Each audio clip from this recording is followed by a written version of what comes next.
parce que li yombut ndax ñoom bu ñu woote woon xaalis bu ñu jeex nañ ko génne pour def ay carte duñu am la moitié de li ñu amoon keroog waaye mbokk yi xeex bi day door meeting bi di ñëw du meetingu leader yi de meetingu yéen jeunesse bi la meetingu yéen jigéen ñi la ce sera le meeting des jeunes et des femmes yéen a koy organiser yéen a jël kàddu bi yéen a wax ci turu Sénégal yi ndax Sénégal foo laal fi mu ne nii métti na te fii rek Macky Sall mi ngi président de la République du Sénégal man maa leen ko wax 2019 bu ñu génnee élection présidentielle laa taxaw assemblée nationale ne Sénégalais yi fal ngeen Macky Sall mais 5 ans yi di ñëw dina métti trop ci Sénégal du ma yeneen du ma gisaane kat waaye am na lu ma jàng ci koom-koom am lu ma jàng ci droit xam ni àdduna di doxee xamoon naa ni Macky Sall ak ni mu yoree réew mi ak ni mu ñàkkee gis-gis ak programme dina métti ci Sénégal. salaamaaleykum mbokki patriote yi gars yi ñu ngi ziar nit di béggee ñëpp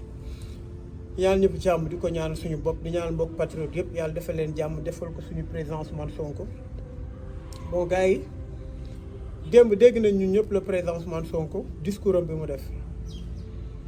nee na am na foo xam su fa dëkk bi toll ak contexte bi ñu nekk foog ñuy waxtaan lu bëri lu ñu mën ci ñaax nit ñi dinañ ko def kon noonu la ñuy defee dañuy waxtaan tout le temps suñ ko mënee ndem temps bi lu ñu ci may suñ ko mënee def chaque jour ñu def ko beneen bi mooy président Ousmane Sonko nee na le 17 juin manifestation bi du pour l'opposition du moom du kenn mais peuple sénégalais bi la dans sa majorité et la jeunesse particulièrement te bii passé on a mobilisé mais mënoon na gën a bëri bii nag pour ñu réussir mobilisation bi mu nekk loo xam c'est pacifique à condition que on ne provoque pas bii passé bëri nañu ñëw ci région yi man woo nañ ma ci guddi suma frère Cheikh Anne woo na ma pour ñu mën a dalal ñenn ñoo xam dañoo jóge ci région yi mais comme guddi woon na te xam nga kan ci nekk mënuñu woon jël initiative boobu day def ñu bettoon parce que préparé wuñ ko woon moom ñoo xam ne bi ñu xëyee di ñëw dañ leen téye ci yoon bi am ñoo xam ne bi ñu ñëwee sax dañoo mujj tardé ba guddi gi lañ yegg ci fii kon bii dañ ko war a waajal bu baax a baax am na ñoo xam ne ñëw nañ sax ci bayal lañu fanaan suñu quelques mbokk patriotes en l'occurrence Cheikh Anne ñoo leen jëndal ay sandwich pour jox leen ko bii nag dañ koy waajal man j'ai parlé à des cellules yoo xam ne ñu ngi ci région yi Thiès ak Tivaouane ba Kébémer dama juum Ngaye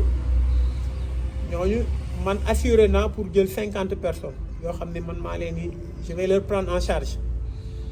dañ togg ay mbana wala ñu defar ay sandwich ça dépend ñu ngi ci waxtaan jaree dinañ rey xar bu baax ñu defar ay boissons dinañ def ay boissons dinañ jënd ndox mu day dañ leen wutal foo xam fa la ñuy tëdd déjà on a réservé la salle pour ça une grande salle un foyer pour loolu luy nañ réservé na ay urinoir yoo xam ne urinoir urbain yoo xam ne pour nit ñi mun a def seeni besoin en toute dignité man mun naa accueillir 50 personnes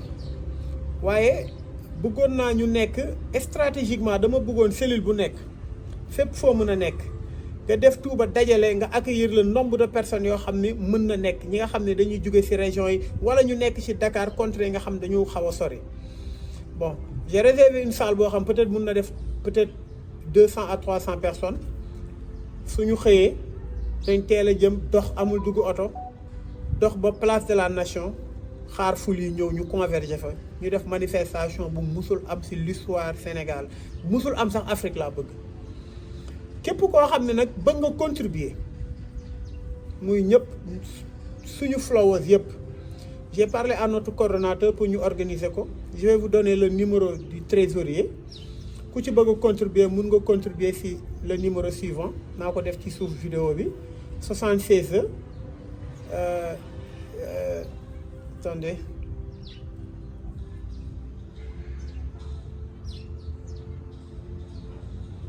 ok 543 00 00 76 543 00 00 képp koo xam ne mën na ko sa doole may na la ko muy dërëm muy ñaar dërëm vous allez envoyer ça à notre trésorier départemental fii ñu préparer ko ku yónnee tamit mun na ma ko message suma numéro téléphone pour ñu mën ko saytu ce sera transparent loo xam ni sera utilisé à bon escient dina am ay compte rendu pour ñu mën a accueillir le maximum possible de personnes ñoo xam ne ñu ngi jugee dans toutes les contrées du Sénégal kon mi ngi noonu loolu laa amul lu may wax ci parti boobu pour ñu organiser ko na ñëpp organiser côté yëpp na coordonnateur yëpp organiser def la même chose pour ñu préparer accueillir le maximum de personnes possible guddi gi dinañ defar ay lekk ay bernde dinañ defar ay mbana café dinañ defar ataaye dinañ defar lépp loo xam ne patriotiquement ñu gën a booloo gën a xamante suñu biir nelaw ba yow leen luy ay matelas tout ça on va le faire nelaw yow dox ba yegg fi nga xam ni mooy place de la nation pour préparer manifester sereinement et pacifiquement comme je le dis à condition qu'il n'y ait pas de provocation parce que nous n'accepterons aucune provocation nous sommes dans notre droit le plus absolu celle de manifester celui de manifester maa ngi jégalu bon maanaam lu ñu yoon may la léegi pour ñëw ci li nga xam ni mooy li président Ousmane Sonko wax dafa jot ñu wan ni Macky Sall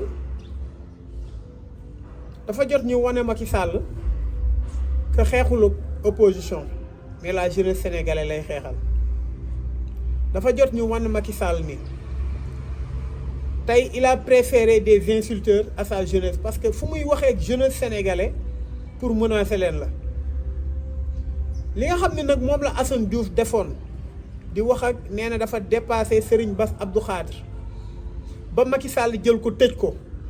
nit taxaw na di ko saaga ndey guddeeg bëccëg Macky Sall dem décorer ko photo ak moom reer ak moom c'est extraordinaire Sénégal moom ak jabaram kon kooku noonu moo xam ni moo dafa pervertir sa jeunesse man loolu laa ki parce que c'est la promotion maanaam de l'injure publique c'est la promotion de l'invective c'est la promotion de l'insolence loolu la Macky Sall def parce que ki mu fotowal du ma tudd turam fotow na këram ak ñooñu ñëpp xam nañ leen waaye loolu bu ñu jaaxal ndax bi Macky Sall ñëwee doon président dem jël ki dàqoon saaga ci journaliste yi dafa dawoon ndax mu bëgg di saaga muy Souleymane Jules Diop kon lii bu ñu jaaxal kon c'est à la jeunesse ñu xam ni nous devons être debout déterminés parce que manifestation bi pour ñun la ce n'est pas pour Ousmane Sonko on doit montrer à Macky Sall ñi nga xam ñoo dajale woon place de l'Obélisque place de la nation ce ne sont pas des opposants c'est la jeunesse sénégalaise indignée par des pratiques yoo xam ni c'est malsaine Macky Sall soo sàccee ay parrainage jàmbur mu accueillir la photo ak yow soo sàccee ay liste jàmbur mu accueillir la photo ak yow soo sàccee tout court mu accueillir la photo ak yow sooy saaga ay nit mu accueillir la photo ak yow Fatoumata Ndiaye Fouta Tampi su nit ñi naan la moo tax Macky Sall tëj Cheikh Abdou Bara Dolly te tëjul ñenn ñiy saaga man leen da ngeen a xamul kuy fay ay nit pour ñu saaga est-ce que dina leen tëj Fatoumata Ndiaye Fouta Tampi saaga ñi nga xam ne mooy communauté Niassène ñi nga xam ni soo xoolee Afrique bokk na communauté bi fi gën a siiw bu fi gën a am expansion mu saaga leen ñoom ñëpp kenn tëju ko pourtant Assane Diouf benn nit la waxal muy sëñ Bass Abdou Khadre ñu tëj ko parce que règlement de compte la loolu yëpp nous prenons acte la jeunesse doit être consciente Macky Sall on ne demande pas beaucoup laaj ñu ko dara xam na lu ñu ko laaj mu respecter la constitution du Sénégal loolu kese lañ ko laaj mu organiser des élections transparentes élections yoo xam ni ki nga xam ni moom mooy yaakaaru sénégalais mu xam ko mu bëgg ko éliminer duñ ko mus a nangu day mettre rek mais duñ ko nangu fi ñuy mujjee nag mooy vers des confrontations yoo xam ni ñoom ñoo koy provoquer suñu demee ba ci biir ñu woo sëriñ yi ñu toogaat waxtaan ñu ne ok on va le réintégrer c'est la seule alternative loolu rek moo mun a am kon la jeunesse doit être debout nañu préparer waajal ñu nekk Dakar je conseille pas que ñuy jël ay oto nañu teel a jug pour mu am tolle dëgg il faut ku nekk fi nga jóge nga teel a yow dox jëm ci mel ni Sénégal dafa am lu fi xew il faut que nous montrons cette image du Sénégal indigné loolu laa amoon lu may wax ci loolu parce que nag lu ëpp dafa day tuuru te comme Macky Sall nee na opposition bi dañuy wax rek nañ ko wan ni du opposition c'est la jeunesse beneen bi mooy Macky Sall ndeysaan da ngay xool sax yërëm ko parce que Macky Sall su demee bay photo ak ay insulteurs su demee bay jëf snapeur am mooy ki nga xam ni mooy ñànxarañ loo defe naa mooy snapeur am nga xam ni futteeku na comme ni ko yaayam juree woon di photo boppam ñooy jege Macky Sall nga gis koo xam ni rangu koo xam ni dafa doon créer ay soirées yoo xam ni c'est soirée de prostituées koo koy dem ànd ak Macky Sall ci volam pour ne citer que ça tellement de bavures yoo xam ni da nga dem ba dañ naan Abdou Bara Dolly li mu def dafa insulter toute la République waaye Macky Sall li mu def koo xam ne mi ngi ko doon saaga ndey moom ak jabaram gisuma Amadou Sall doomu Macky Sall gisuma ay doomu Macky Sall waaye bi ñu gisee seen papa di photo ku leen doon saaga ñoom ba ñu indigné vidéo yi nekk fi di tas xam naa waruñu kontaan seen papa xam naa ni Amadou Sall fi mu toog am na lu ko metti parce que su fekkee ñoom mun nañ ko supporter parce que seen doom duñ ko supporter waaye boobu Sénégal lañ nekk waaye suñu demee ba am président boo xam ne amatul mbégte donte milliards yi mu yor denc ko ci compte am amatul mbégte suñu demee ba président boo xam ne pour ñu tàcc ko day fay pour ñu demee ba président boo xam ne sañatul ñëw banlieue suñu demee ba président boo xam ne fi mu doon dem muy Touba su fay dem guddi la fay dem en 4 minutes dugg tat dawaat génn kooku amul mbégte waaye yàlla suñu borom mooy defee noonu ay mbiram da ngay nekk ñu fal la parce que nguur yàllaa ko moom yàlla mooy jël fi cofeel ci ay nguuram jox la pour nag jiital la pour nga jariñ ay doomu aadama yàlla dafa fonk doomu aadama nga def lu dul noonu yàlla yónni koo xam ni jaamam la muy Ousmane Sonko muy wan nit ñi li nga leen di def ni ngi leen di tuutalee ak ni ngi leen di teg fi ni ngi leen ñàkk fonkee ba peuple bi xam yow yaay kan nga dem nag foo dem da ngay daw Europe da ngay làqatu France sooy dem da ngay làqatu sooy dem da ngay mujjee fay ay nit pour ñu wër la c'est extraordinaire beneen bi nag mooy wax dëgg yàlla nga gis temps yi ñuy wax foog ma wax ci rébellion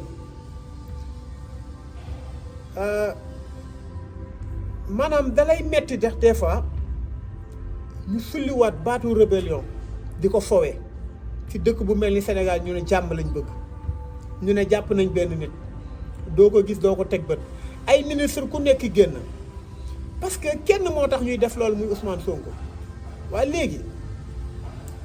ana mars 2021 ana force occulte yi ñu doon wax est-ce que war nañ ñu ko ana rebelle yi nga xam ne ñoom ñoo toogoon ñoom ñoo doon tiire lañ ñoo rey ay nit yi ñu rey ana ñu ministre de la justice wax na ko seeni mouvance yëpp wax nañ ko ana ñooñu ana les forces occultes lan moo tax Ousmane Sonko def 15 ans impôt domaine politiqueul woon kenn mësu ko wax rebelle nga lan moo tax bi mu commencé politique ñu ne rebelle la mais c'est extraordinaire yéen a ñàkk jom da ngeen may sax rusloo dama leen di seetaan damay sax yéemu dama naan ban dëkk lañ nekk un Sénégal perverti lañ nekk yéen a ngi fowee nag lu doy waar mais ngeen jàpp ngeen benn rebelle waaye kon ñun ñëpp ay rebelle lañ parce que de man maa ngi fa woon te pare woon naa répondre à toute provocation man je suis un rebelle et je serai rebelle le 18 inchallah le 17 je serai à la place de la nation pour manifester sama indignation day mettre rek mais nous allons gagner ce combat. beneen bi mooy wax dëgg yàlla dama dégg suma frère nu mu tuddati Moustapha Diop mu doon koo xam ni j'ai beaucoup de respect pour lui c'est le seul journaliste boo xam ni damay dem toog bureau mu may conseiller ñuy waxtaan ci lu bëri entre petit frère et grand frère dama dégg mu ne Ousmane Sonko su demee ba tudd Aminata Mbengue Ndiaye tudd nu mu tuddati tudd ñoom Moustapha Niasse su tourné gis Khalifa Sall war na kaa joxoñ ma ne ko yàlla suñu borom est-ce que am na ku deful amul passé ku nekk am na passé waaye Khalifa Sall au moins il a le mérite au temps voulu mu ñëw rallier le peuple opprimé mënoon na def lu gën a yomb mel ni Idrissa Seck zombie dem rallier Macky Sall mu jox ko ay privilèges mel ni Bamba Fall ce varan dem rallier Macky Sall mu jox ko ay privilèges mais il a voulu rester dans l'opposition parce que li ko Macky Sall def jàng na ci lu bëri mieux vaut tard que jamais kenn mënul tëkkale koo xam ne il s'est repenti avec quelqu'un qui obstine à sucer le sang du peuple kon Khalifa Sall mënoo ko booleeg ay Aminata Mbengue Ndiaye ak ñooñu parce que il s'est retourné pour servir le peuple sénégalais. beneen bi mooy Moustapha Diop mu ne Ousmane Sonko li mu wax ci affaire bis bu ñu tojee seen kër waaye yow mais kan moo fi taayee ne xanaa gisoo Moustapha mon frère xanaa gisoo waa APR jël ay photo kër Bassirou Diomaye kër maanaam kër leader yi nga kër Khalifa Sall kër Ousmane Sonko kër Abbas Fall ñëpp ñu jël ko publier ko ne fii nii la ñuy taal est-ce que kenn gën na wax ci dañoo toll foo xam nag œil pour œil dent pour dent la maanaam on répond le coup de l'âne on va répondre au coup de l'âne ñaata nit ñoo taxaw Farba Ngom tey rek la taxaw nee na Ousmane Sonko bis buy ñëw na ñëw bëccëg menacé ko est-ce que les menaces de Ousmane Sonko valent mieux que les menaces que lui profèrent les opposés la mouvance présidentielle? Je sais que bon tu as joué à l'équilibre mais soo xoolee Pape Matar wax na ko soo xoolee li ñuy dundloo di toog di ñu saaga di wax ni Ousmane Sonko dañ ko war a rey kon Ousmane Sonko su waxee loolu li mu wax dafa sedd te li mu wax loolu incha allah tôt ou tard Farba Ngom su continuer lii muy def nee na Ousmane Sonko su ñëwee Matam na ñëw bëccëg Ousmane Sonko yi ñëw Matam et nous nous mobiliserons pour aller avec lui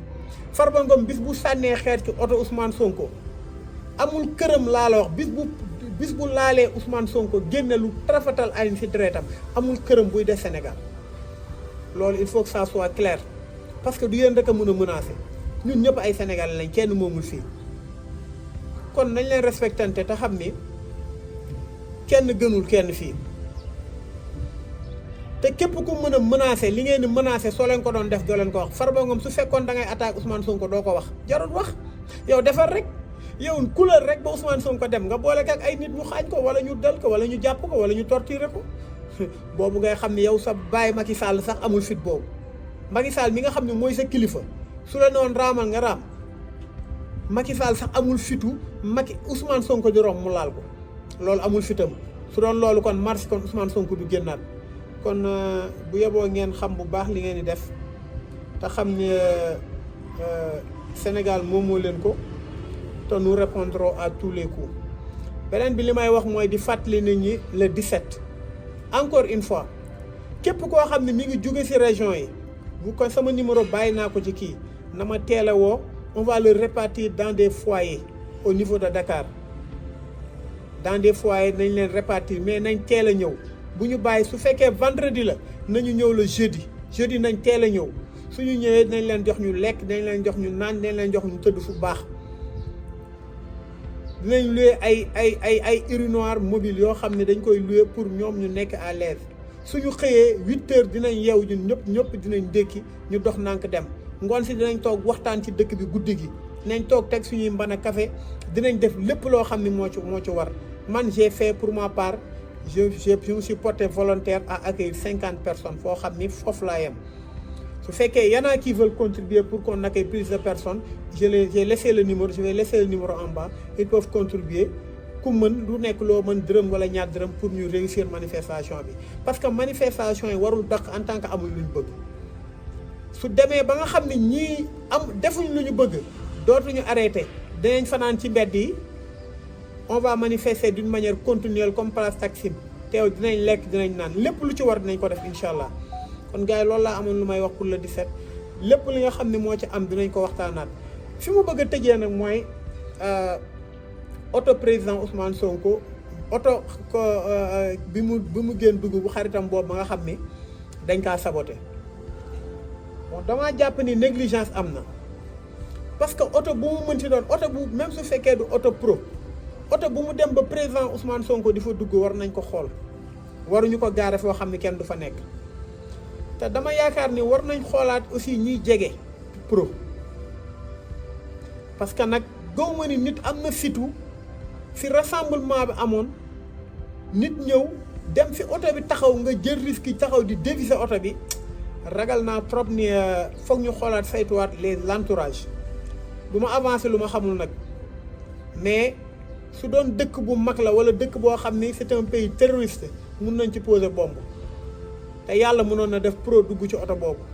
donte dawuñu loo xam ni mënoon na créer accident bu grave mais il faut être prudent. La confiance c'est bon mais le contrôle c'est encore mieux. Sénégal dafa toll foo xam ne ñii lu nekk la leen jaral amuñu fitu laal Ousmane Sonko mais am nañ fitu créer accident ba pare ne accident la bu boobaa sax dinañ ko mën a lijjanti suñu bopp lépp lu ñu mënti def Ousmane Sonko lu ko dal parce que yàlla aar na ko pare waaye lu ko dal ñun ak yéen la. Macky Sall nag yaakaar na ni actuellement mun na jafandu ci benn opposition bi parce que gis nga yenn opposants yi di wut appel à contribution 6 jours yi nii daanaka 10 000 et quelque la ñu am. démb am nañ 100 et quelques mille te xam naa ni borom moo jël def ko ci xam ngeen ki may wax mooy journaliste TFM boobu dégg naa am na ñoo xam ni opposant yoo xam ni sax ñu ngi woon Yewwi Askan Wi Macky Sall accueillir na leen dañ ci gën a gëstu nag parce que amuñ ci lu ñu leer dañ ci gën a gëstu tegal leen ko wax leen ci lu leer a leer parce que lépp waxoon nañ ko nag bi élection locale yi jeexee am na ay manquement yu amoon taxaw naa benn leader ne ko lan moo tax amul sanction waxuñu ci dara. ñu ne mun a ma noo foog ñu évaluer ba pare mais les rebondissements mi ngi nii gis nañ maître Moussa Diop mi ngi ñëw def tey conférence de presse waaye ñooñu ñëpp ci Macky Sall lañ jëm buum ñu bett loolu dañ ci gën a waxtaan beneen ëllëg ñuy ziar ñëpp di bëggee ñëpp di ñaanal ñëpp jàmm wasalaam